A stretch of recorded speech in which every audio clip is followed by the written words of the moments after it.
Sigma এবং পাই বন্ধন সম্পর্কে কিন্তু আমরা সবাই জানি। সিগমা বন্ধন প্রথমে গঠিত হয়, এরপরে হচ্ছে পাই বন্ধন গঠিত হয়।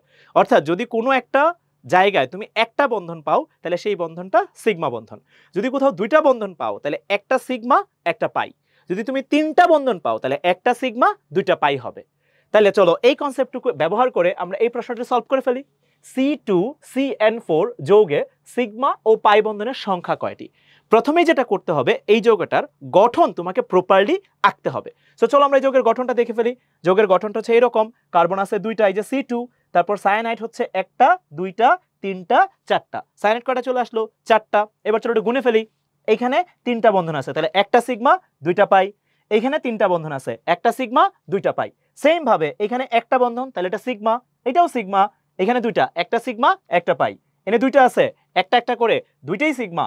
এনে তিনটা, একটা সিগমা দুইটা পাই, তিনটা, তাহলে একটা সিগমা দুইটা পাই। তাহলে তুমি যদি টোটাল পাই কাউন্ট করো আর টোটাল সিগমা কাউন্ট করো, এখানে অ্যান্সার আসবে 9 আর 9, অর্থাৎ সিগমা বন্ধনও 9টি, পাই বন্ধনও 9টি।